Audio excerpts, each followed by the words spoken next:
Price Lord. நான் pastor Roshan Shan. அற்புதங்கள் 1000 என்ற ஒரு புது எபிசோடில் மறுபடியும் உங்களை சந்திப்பதில் மனமகிழ்ச்சி அடைகிறேன். சில ஆண்டுகளுக்கு முன்பதாக எனக்கும் என்னுடைய மனைவிக்கும் நடந்த ஒரு பயங்கரமான சம்பவம். என்னை அடித்து போட்டு என் மனைவியை தூக்கி போய் கற்பழிக்க முயன்ற 3 பேர். அதிலிருந்து என்ன நடந்தது என்பதை குறித்துதான சாட்சியை தான் இதோ இன்றைக்கு இந்த காணொலி வாயிலாக உங்களோடு பகிர்ந்து கொள்ள போகிறேன். இந்த காணொலியில் சொல்லப்படும் ஒவ்வொரு காரியமும் தேவனுக்கு முன்பாக உண்மையாய் தேவனுடைய பிள்ளைகள் சபை வளர்ச்சி அடைய விருத்தி அடைவதற்கான சாட்சியாகவும் உங்களோட நான் பகிர்ந்து கொள்ள போறேன். இந்த சாட்சியை முழுவதுமாய் பார்த்து தேவன் செய்தது என்ன, எப்படி செய்தார், எதற்காக செய்தார் என்ற அந்த காரியங்களை தெளிவாக புரிந்து கொள்ளுங்க. நிச்சயமா இந்த காணொலி உங்களுடைய ஆவிக்குரிய வாழ்க்கைக்கு உதவும் என்று விசுவாசிக்கிறேன். பார்க்க விருப்பம் உள்ளவர்கள் நீங்கள் பார்க்கலாம். வாங்க காணொலிக்குள்ள போகலாம்.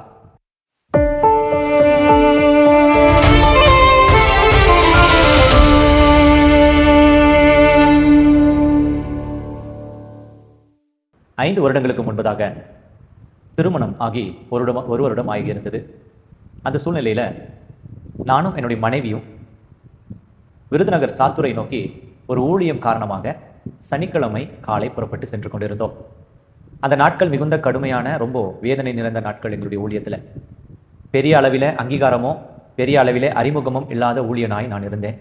நம்முடைய ஊழியம் தீர்க்க தரிசன ஊழியம் என்பதனால, சுகமளிக்கும் ஊழியம் என்பதனாலும் நாங்கள் அநேக கிராமங்களுக்கு சென்று ஊழியம் செய்து கொண்டிருந்தோம். அப்படியாய் விருதுநகரிலே ஒரு இடத்துல ஒரு ஊழியத்திற்கு செல்ல வேண்டும். அதற்காக நாங்கள் சென்று அங்கிருந்து அன்று மாலை சாத்தூருக்கு செல்வதாக ஒரு ஆயத்தமாக சென்று வந்தோம்.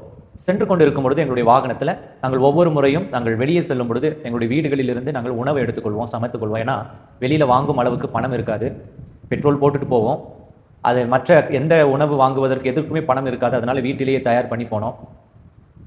ஓட்டிகிட்டு இருக்கும் பொழுது கிட்டத்தட்ட மதுரையை நெருங்குறோம். மதுரையை நெருங்கும் பொழுது என்னுடைய மனைவி சொன்னாங்க, ரொம்ப பசிக்குது, கிட்டத்தட்ட 2:30 மணி ஆயிடுச்சு, நம்ம எங்கேயாவது உட்காந்து சாப்பிட்டுட்டு அதுக்கப்புறம் போயிடலாமா அப்படின்னு கேட்டாங்க. நாங்கள் திண்டுக்கல்லை தாண்டி ஒரு ஊழியத்தை முடித்து, அங்கே திண்டுக்கல்லில் டிரான்ஸ்ஜெண்டர்ஸ்க்கு நாங்கள் கிட்டத்தட்ட 7 வருஷமாக ஊழியம் செய்கிறோம். அந்த ஊழியத்தை முடித்து வந்ததுனால சரி, நம்ம அருகில் எங்கேயாவது ஒரு உட்கார்ந்து நிழலான இடத்துல சாப்பிடலான்னு வாகனத்தை ஓட்டி கொண்டு வந்தேன். வலதுபுறத்தில் ஒரு சைட்டு, பெரிய சைட்டு போட்டிருந்தாங்க. அழகாக இருந்துச்சு, பெரிய ஆர்ச்சு. அந்த சைட்டில் நிறைய மரங்கள் நட்டிருந்தாங்க. ஒவ்வொரு மரத்துக்கு பக்கத்திலும் ஒரு திண்ணை கட்டி வைத்திருந்தாங்க. என் கண்ணில் அது தென்பட்டது. உடனே என்னுடைய மனது சொல்லுது, உள்ளே போய் அந்த திண்ணைக்கு பக்கத்தில் அருகிலே காரை நிறுத்திட்டு அந்த திண்ணையில் உட்காந்து நம்ம மரத்தின் நிழலில் சாப்பிட்டுட்டு அங்கேருந்து கடந்து போவோன்னு அந்த சைட்டுக்குள்ளே உள்ளே போகிறோம். வாகனத்தை நிறுத்திட்டு அந்த திண்ணையில் உட்காந்து உணவை எடுத்து உண்ண ஆரம்பிக்கிறோம். ஒரு 2-3 நிமிடங்கள் தான் ஆயிருக்கும். உணவை கையை கழுவிட்டு 2 வாய் நான் சாப்பிட்ருப்பேன். என்னுடைய மனைவி அந்த சைட் பக்கத்தில் உட்காந்துருக்காங்க. வாகனம் அங்கே நின்றுட்டுருக்கு. 2 வாய் சாப்பிட ஆரம்பித்தோம். திடீர்னு அந்த ஆர்ச்சுக்குள்ளே ஒரு பைக் வந்தது. அந்த பைக்கில் 3 நபர்கள், ட்ரிபிள்ஸ் 3 நபர்கள் வராங்க. அவங்களுடைய கை மற்றும் அந்த பைக்கினுடைய 2 ஸ்டேரிங்லையும் நிறைய பைகள் தொங்கிட்டு இருந்துச்சு. வந்தவர்கள் அவங்க பாட்டுக்கு கடந்து போவாங்கன்னு நினச்சிட்டு நாங்கள் எங்கள் பாட்டுக்கு சாப்பிட்டு இருந்தோம். உங்களை எத்தனை பேருக்கு தெரியும் எனக்கு தெரியல, எங்களுடைய வாகனம் KA ரெஜிஸ்டர் வாகனம், தமிழ்நாட்டு வாகனம் கிடையாது. நான் பெங்களூரில் இருக்கும் பொழுது வாங்கின செகண்ட் ஹேண்ட் வாகனம் இது, KA ரெஜிஸ்டர். அவர்கள் வந்தவர்கள் ஆர்ச்சிலிருந்து வந்தாங்க. சரியாக 50 மீட்டரில் தான் நாங்கள் உட்காந்துட்டு இருக்கோம்.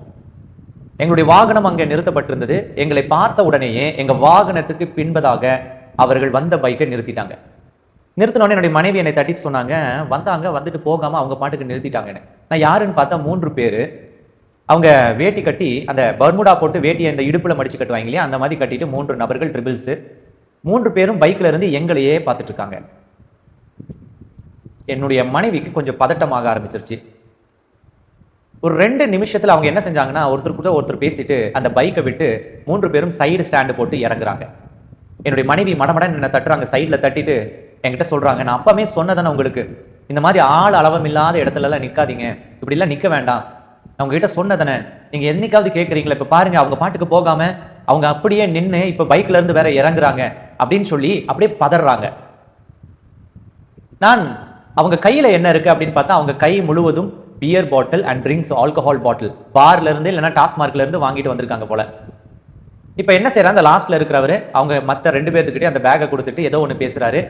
ஏதோ ஒன்று பேசும்பொழுது என்னுடைய மனைவி இப்போ என்னை பார்த்து சொல்றாங்க, இன்னைக்கு என்னமோ ஒன்று நடக்க போகுது, என்னுடைய உள் மனது தோணுது, உங்களுக்கு கொஞ்சமாவது ஞானம் இருக்கா? இப்படி ஒரு இடத்துல வந்து நிறுத்திருக்கீங்களே, இங்கே யாருமே இல்லை, ஒரு வேளை இவர்கள் உங்களை அடித்து போட்டு என்னை தூக்கிட்டு போய் கற்பழிச்சா நீங்க என்ன செய்வீங்க அப்படின்னு என் மனைவி கேட்குறாங்க.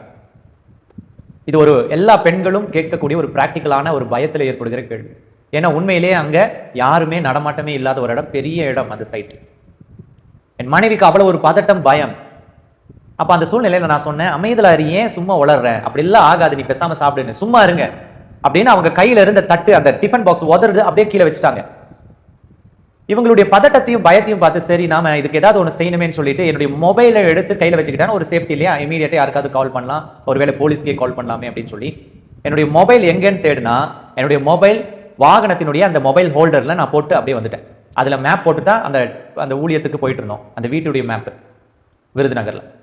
அது அப்படியே மேப் அப்படியே போட்ட மாதிரியே இருக்கு. வாகனம் எங்களிலிருந்து ஒரு 10 அடி தூரத்தில் தான் வாகனம் இருக்கு. நாங்கள் இந்த திண்ணையில் உட்காந்துருக்கோம். வாகனத்துக்கு அருகே அவங்க 3 பேர் இருக்காங்க. சடன் ரியாக்ஷன், நாங்கள் ஓடினாலோ எது பண்ணாலோ அந்த சடன் ரியாக்ஷன் ஒரு வேறு விதமான சூழ்நிலை ஏற்படுத்தி என் மனசுக்குள்ள தோணுது.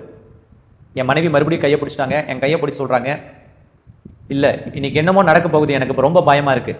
நான் மறுபடியும் கேட்குறேன், உங்களை அடிச்சு போட்டு அவங்க தூக்கிட்டு போய் என்னை கற்பழிச்சு தூக்கி வீசினாங்க, நான் என்ன செய்ய போறீங்க அப்படின்னு கேட்குறாங்க. நான் மறுபடியும் அந்த வார்த்தையை கேட்கும்போது என்கிட்ட ஒரே ஒரு மன பதட்டமோ பயமோ படப்படப்போ எதுவுமே இல்லை. என் உடம்ப பாருங்க, அவங்க கூட சண்டை போடுற அளவுக்கு இருக்கேனா, ஒரு அடி அடிச்சேன்னா விழுந்துருவேன், அவ்வளோதான் இருக்கேன் நான், இல்லையா? அப்போ என்னுடைய மனைவிக்கு அந்த நேரத்தில் ஆவியானவர் எனக்குள்ளிருந்து பேசும்பொழுது அந்த வார்த்தையை நான் சொன்னது இன்னைக்குமே ஞாபகம் இருக்கு. என் மனைவி இடத்துல நான் சொன்னேன், என்ன அப்படி ஒரு வேளை என்னை அடிச்சு போட்டு உன்னை தூக்கிட்டு போனால் என்னால் என்னடி செய்ய முடியும், என்னால் ஒன்றும் செய்ய முடியாது அப்படின்னு. என்ன நீங்க இப்படி சொல்றீங்க? என்ன என் மனைவி இடத்துல சொன்னேன், ஆனா உனக்கு ஒன்று தெரியுமா, பைபிளில் ஒரு வார்த்தை இருக்கு அப்படின்னு சொல்லும்போது என்னுடைய மனைவி என்னை முறைச்சி பார்த்து, என்னது இப்போதான் பைபிள் பேசுகிற நேரமா அப்படின்னு கேட்டாங்க. அப்புறம் சொன்னேன், ஆமாம் இதுதான் நேரம். சகரியால 2ஆம் அதிகாரத்தில் 8ஆம் வசனத்தின் பிற்பகுதியில் ஒரு வார்த்தை சொல்லுது. என்னன்னா, உங்களை தொடுகிறவன் அவருடைய கண் மணியை தொடுகிறான்னு எழுதியிருக்கு. இந்த பாரு, ஒரு வேளை என்ன அடிச்சு போட்டு உன்னை தூக்கிட்டு போய் கற்பழிச்சு தூக்கி வீசினா அது எனக்கெல்லாம் அவமானம், எனக்கெல்லாம் அசிங்கம், எனக்கெல்லாம் இழப்பு. தேவன் இதோ இந்த மனிதர்களை தன்னுடைய கண்மணியை தொட விட்டார் என்பதுதான் அர்த்தம். சும்மா ஜாலியா சாப்பிடு, சந்தோஷமா, நீ ஏன் கவலைப்படுற அப்படின்னு சொன்னேன். என் மனைவி என்னை பார்த்து கோபம், அதே சமயத்துல பயத்தோட என்னை முறைச்சி அப்படியே பார்த்து ஸ்டபன்னா ஸ்டுட்டா நிக்கிறாங்க. அப்படியே நிக்கிறாங்க என் பக்கத்துல அருகில் உட்காந்துட்டு. நான் மறுபடியும் அதை தான் சொன்னேன், நான் தேவனுடைய ஊழியக்காரன், எனக்கு ஒன்று அனுமதிச்சார்னா தேவன் அவருடைய கண்மணியை தொட அனுமதிக்கிறாருன்னு அர்த்தம். கவலைப்படாத, இவங்கெல்லாம் தேவனுடைய கண்மணியை தொடவே முடியாது, ஸ்தோத்திரம் சொல்லி சாப்பிடி சந்தோஷமாடு. அந்த வார்த்தையை சொன்ன பிறகும் என் மனைவிக்கு அந்த ஆறுதல் போதவில்லை. அவங்க கையில இருந்த டிஃபன் பாக்ஸ் அப்படி ஆடுது. பக்கத்துல ஒரு குட்டி நாய் இருந்துச்சு, அந்த நாய்க்கு கீழே போட்டுட்டாங்க. போட்டுட்டு கை கழுவ ஆரம்பிக்க, ஏய் கொட்டாதானே, போதும் எனக்கு வேண்டாம். இது பேசிக்கொண்டு இருக்கும் பொழுது ஒரு ஆச்சரியமான இந்த வசனத்தை நான் சொல்லி முடிக்கிறேன். சொல்லி முடிக்கும் பொழுது அவங்க 2 பேர், அதுல ஒருத்தர் பைக்ல ஏறுறாரு, 2 பேரு அந்த வாகனத்தை நோக்கி முன்னாடி வராங்க, பின்பக்கமாக வராங்க வாகனத்துக்கு. வரும்பொழுது அட் ஒன்ஸ் நான் சாப்பிட்டுட்டு இருக்கேன். இது வந்து ஒரு ஒரு அப்படியே நடந்துட்டு கிளைமேக்ஸ் காட்சி மாதிரி நடந்துட்டு இருக்கு. என்னுடைய மனைவி பதட்டத்துல இப்படி நடுங்குது, கை நடுக்கத்துல இருக்காங்க. அவங்க எங்களை பார்த்து நடந்து வராங்க. அந்த ஃபிராக்ஷன் ஆஃப் செகண்ட்ல திடீர்னு டபார்னு ஒரு சத்தம் கேட்குது. ஒரு வெடி வெடிச்சா எப்படி ஒரு சத்தம் கேட்கும், அப்படி ஒரு சத்தம். இப்படி 2 பேர் வந்தவங்க இப்படி திரும்பி பார்க்கறாங்க. அந்த ஆர்ச் பக்கத்துல திரும்பி பார்த்தா எங்க இருந்தோ மதுரை நோக்கி வந்த ஒரு லாரி. அந்த லாரியினுடைய முன்பக்க டயர், இந்த டிரைவர் சீட் பக்கம் இருக்கிற டயர் வெடித்தது. அந்த லாரி என்ன பண்ணிச்சு, நீங்க நம்ப மாட்டீங்க பிரதர் அண்ட் சிஸ்டர், அந்த லாரி நேரா வந்து அந்த ஆர்ச்சுக்கு முன்பதாக வந்து பிரேக் அடிச்சு நிறுத்தினானே ஓ அப்படின்னு சத்தம் உள்ள இருந்து ஒரு 5-6 பேர் இறங்குறாங்க. அந்த லாரியில அந்த டிரைவர் இறங்குறாங்க, 5-6 பேர் இறங்குறாங்க. அந்த மனிதர்கள் இறங்குவதை பார்த்தோன்னே எங்க காரை நோக்கி வந்த அந்த 2 பேர் மடமடன்னு ஓடி போய் அந்த பைக்ல ஏறி போன்னு சொல்லிட்டு அங்க இருந்து கிளம்பி அப்படியே அந்த சைட்டுக்குள்ள தூரமா போயிட்டான். என்னுடைய மனைவி மட போது சாப்பிட்டது, நான் பாதி சாப்பிட்டு போது சாப்பிட்டது, போது வாங்க போவோம். நான் சொன்னேன், ஏய் அமைதலாரு, தேவ தூதர்கள் வந்துட்டாங்க, ஆண்டவர் நம்முடைய ஜெபத்தை கேட்டிருக்காரு, சத்த போடாம இரு. என் மனைவி, இல்ல நீ வாங்க போயிடலான்னு, நான் சாப்பிட்டுட்டு தான் வருவேன் அப்படின்னு சொல்லி முடித்துட்டு நான் கையை கழுவி சாப்பிட்டுட்டு அந்த வாகனத்தை எடுத்து நான் மறுபடியும் விருதுநகர் போய் ஊழியத்தை முடித்துட்டு அந்த சனிக்கிழமை ஞாயிற்றுக்கிழமை அவர்களுடைய சபை ஆராதனையில நாங்கள் சாட்சி சொல்லும் பொழுது ஆவியானவனுடைய உள்ளத்துல பேசுறாரு, மகனே நீ செய்து கொண்டிருந்த ஊழியம் தீர்க்க தரிசனம் மற்றும் சுகமளிக்கும் ஊழியம். அந்த ஊழியத்துல உன்னோடு வருபவர்களும் அவ்வளவு விசுவாசத்துல வல்லவர்களா இருக்கணும். நம்மோடு இருப்பவர்கள் சந்தேகம் உள்ளவர்களா, குறை உள்ளவர்களா இருந்தா நம்ம போகிற இடத்துல நடப்பிக்க வேண்டிய அற்புதங்கள் தடைப்படும், பிசாசு வஞ்சிக்கும். நான் திருமணமான காலத்துல என்னுடைய மனைவி இந்த ஊழியத்துல அவர்களால கோப்ப பண்ண முடியல. இந்த விசுவாசத்துல, இந்த தீர்க்க தரிசனத்துல, இந்த சுகமளிப்பதுல அவர்களால இந்த ஊழியத்துக்குள்ள கோப்ப பண்ண முடியல. நிறைய பிரச்சனைகள் வந்து கொண்டே இருந்துச்சு. சில நேரத்துல கேட்பாங்க, உங்க பாட்டுக்கு தீர்க்க தரிசனத்தை சொல்றீங்க, நடக்காம போச்சுன்னா எனக்கு தானே அசிங்கம்னு கேட்ட நாட்களும் உண்டு. அப்போ நான் யோசிப்பேன், என்ன இவங்க இப்படி பேசுறாங்க, இவங்க என்ன இப்படி பேசுறாங்கன்னு நிறைய நாள் நான் போய் தேவனிடத்துல நான் போய் முறையிட்டு இருக்கேன். ஆண்டவரே, இந்த ஊழியத்துல எனக்கு உதவியா என்னுடைய மனைவி இருப்பாங்கன்னு நினைச்சா இவ்வளவு வஞ்சிக்கப்படுறாங்க, எதிரா பேசுறாங்க, பிரச்சனைகளை உருவாக்குறாங்களே ஆண்டவரேன்னு நான் ஜெபம் பண்ணியிருக்கேன். ஆனா இன்றளவும் என்னுடைய தாயும் என்னுடைய மனைவியும் தான் அதிக அளவுல நான் ஊழியத்துல நான் என்னோட அழைத்து செல்வது வழக்கம். அப்படிப்பட்ட சூழ்நிலையிலே தேவன் இந்த ஊழியத்துல தன்னோடு நடப்பவர்களை அவர் சோதித்தறிந்து தகுதி உள்ளவராய் மாற்றுகிறார் என்பதன் ஒரு அர்த்தத்தை, ஒரு காரியத்தை தேவன் கற்பிக்கிறார் என்பதை நான் உணர்ந்து கொண்டேன். அன்று ஞாயிறு ஆராதனையில சாட்சி சொல்லும் பொழுது என்னுடைய மனைவி இந்த காரியம் புரியாதவர்களா உட்கார்ந்து கொண்டிருக்கும் நான் சாட்சி சொன்னேன். சொல்லும் பொழுது அவங்கள பார்த்து சொன்னேன், உங்களுக்கு தேவன் உங்களுக்கு ஒரு திட்டத்தை வைத்திருக்கிறார். இந்த ஊழியத்தோட ஒரு ஊழியனை திருமணம் செய்தீங்கன்னா அந்த ஊழியனோடு இணைந்து பணியாற்றணும்னா நீங்களும் பலப்படணும் விசுவாசத்துல. துளியும் சந்தேகம் இருக்கக்கூடாது தேவன் மீது. கடைசி நிமிடம் வரைக்கும் என் தேவன் என்னை காப்பாற்றுவார் என்ற அந்த வைராக்கியம் விசுவாசம் இல்லைனா ஊழியம் செய்ய முடியாது. அதுல நான் மட்டும் விசுவாசத்து பிரயோஜனம் இல்லை, என்னுடைய சரீரம் பாதி சரீரம் என்னுடைய மனைவியும் விசுவாசிக்கணும். அப்போ என்னுடைய மனைவியினுடைய விசுவாசத்தை சோதித்து அவர்களுக்கு ஒரு பாடத்தை கொடுக்கும்படிக்கா இந்த ஊழியத்துல போகணும்னா வெறுமனே கணவனுடைய பெருமையை மாத்திரம் பகிர்ந்து கொள்ளக்கூடாது. ஒரு மனைவி, நான் ஒரு ஊழியன், இந்த ஊழியத்தின் மூலமாக என் மனைவிக்கு, என் குழந்தைகளுக்கு, என்னுடைய தாய் தகப்பனுக்கு, என்னுடைய சகோதரர்களுக்கு பெருமை தானே, அந்த பெருமையில பங்கெடுக்க கூடாது, பரிசுத்தத்துல பங்கெடுக்கணும். அப்ப அந்த பரிசுத்த விசுவாசத்துல பங்கெடுக்கணும்னா தேவன் சுற்றி இருப்பவர்களையும் சோதிக்கிறார் அப்படின்னு அது சொல்லும் பொழுது என்னுடைய மனைவி கண்ணீர் விட்டு அழுது வந்து சாட்சி சொன்னாங்க, நடந்தது இதுதான், நான் இதுவரை இவரை நம்பல, நிறைய ஊழியத்துல நான் சந்தேகப்பட்டிருக்கிறேன், இவர் சொல்லுவதெல்லாம் எப்படி இப்படி சொல்றாரு, நாளைக்கு மானங்கேடாயிருச்சுன்னா அசிங்காயிருச்சுனான்னு நான் சொன்னேன். ஆனா இன்னைக்கு தேவன் என்னுடைய அவிசுவாசத்தை என்னை விட்டு எடுத்து போட்டார்னு சொல்லி. ஹல்லேலூயா. என் அருமை சகோதரனே, இன்றைக்கு உங்களுடைய வாழ்க்கையிலும் இந்த அவிசுவாசம் இருந்துச்சுன்னா உங்க வீட்டுக்குள்ள ஒருத்தர் ஜெபத்துல இருப்பாங்க, ஒருத்தர் ஆண்டவருடைய காரியத்துல உண்மையா இருப்பாங்க, ஒருத்தர் மாத்திரம் தான் ரட்சிப்புக்குள்ள நிலையா கட்டப்படுவாங்க, மீதி சுற்றி இருப்பவர்கள் உங்களை அவிசுவாசத்துல நடத்துகிறா இருப்பாங்க.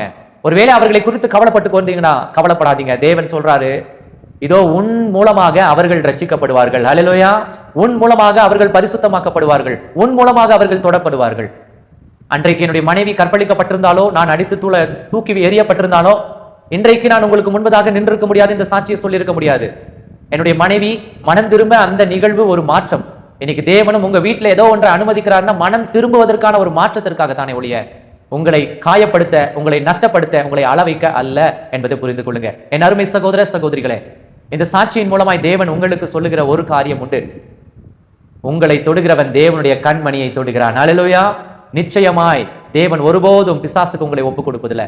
உங்களுக்கு வரும் சோதனைகள் உங்களை புடமிட, உங்களுக்கு வரும் சோதனைகள் உங்கள் விசுவாசத்துல பலப்படுத்த, உங்களுக்கு வரும் சோதனைகள் தேவன் உங்களுக்கு ஏற்ற, உங்களுடைய குடும்பத்துக்கு ஏற்ற, உங்களுடைய வேலை ஸ்தலத்துக்கு ஏற்ற ஒரு சூழ்நிலையை உருவாக்க.